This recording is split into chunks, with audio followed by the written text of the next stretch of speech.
laporan khusus.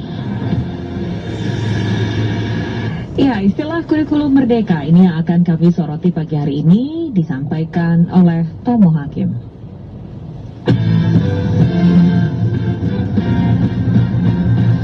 Editorial. Selamat pagi.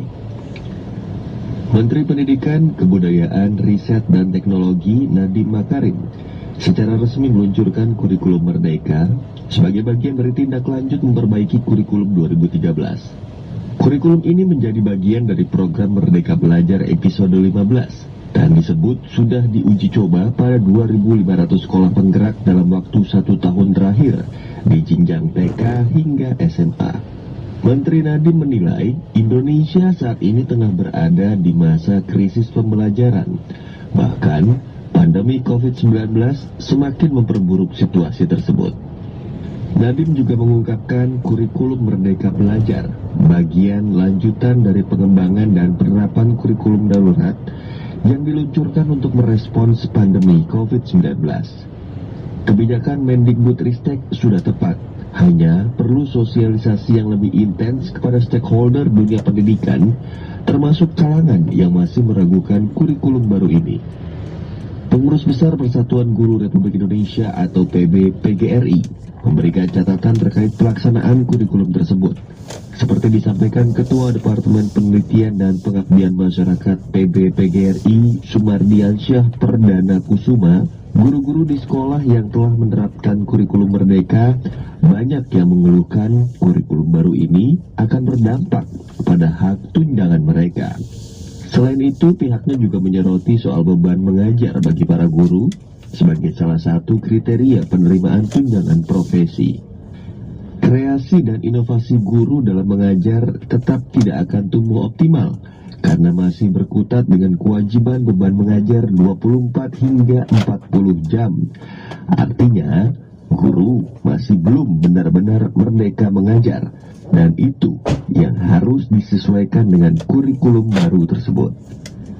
PGRI pun menilai kurikulum merdeka juga harus ditopang oleh program penguatan pembelajaran jarak jauh atau PJJ dengan meningkatkan kapasitas orang tua, keluarga, guru, dan siswa.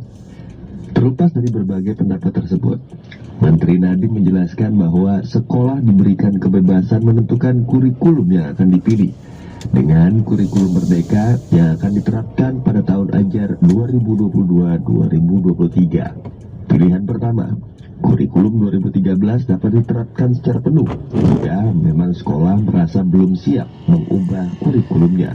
Kedua, sekolah mulai dari tingkat TK hingga SMA diberikan kewenangan untuk menerapkan kurikulum seperti kurikulum darurat, dengan kata lain kurikulum 2013 yang disederhanakan sesuai kepentingan pembelajaran yang esensial. Dan pilihan ketiga, sekolah dibolehkan memilih secara penuh untuk menerapkan kurikulum merdeka. Kurikulum merdeka sudah resmi diluncurkan, dan banyak pihak mengapresiasi bahwa struktur kurikulum ini akan lebih fleksibel dan jam pelajaran ditargetkan untuk dipenuhi dalam 1 tahun. Fokusnya pun pada materi yang esensial, sehingga capaian pembelajaran diatur per fase, bukan per tahun. Tentu ini adalah upaya pemerintah mengatasi krisis pembelajaran yang sudah kita alami selama 20 tahun terakhir. Hal itu tergambar jelas dari skor Program for International Student Assessment atau PISA Indonesia yang tidak kunjung membaik dan masih jauh dibandingkan rata-rata negara anggota Organization for Economic Cooperation and Development atau OECD lainnya. Kita berharap implementasi kurikulum Merdeka Belajar ini selain mampu memberikan keleluasaan bagi guru menggunakan berbagai perangkat ajar sesuai kebutuhan dan karakteristik peserta didik, juga memberikan kesempatan bagi peserta didik mengeksplorasi secara aktif isu-isu aktual yang berkembang, sebagaimana sudah dilakukan di banyak program-program kurikulum internasional dan di negara-negara maju. Sekian komentar.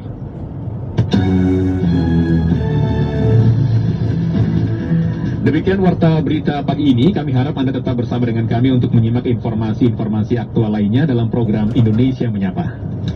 Dapatkan juga informasi aktual dalam portal resmi kami www.rri.co.id serta ikuti media sosial terverifikasi Instagram dan Twitter @RRI Programa 3. Mewakili kerabat kerja yang bertugas, saya Risti Rustarto. Dan saya Arif Pribadi.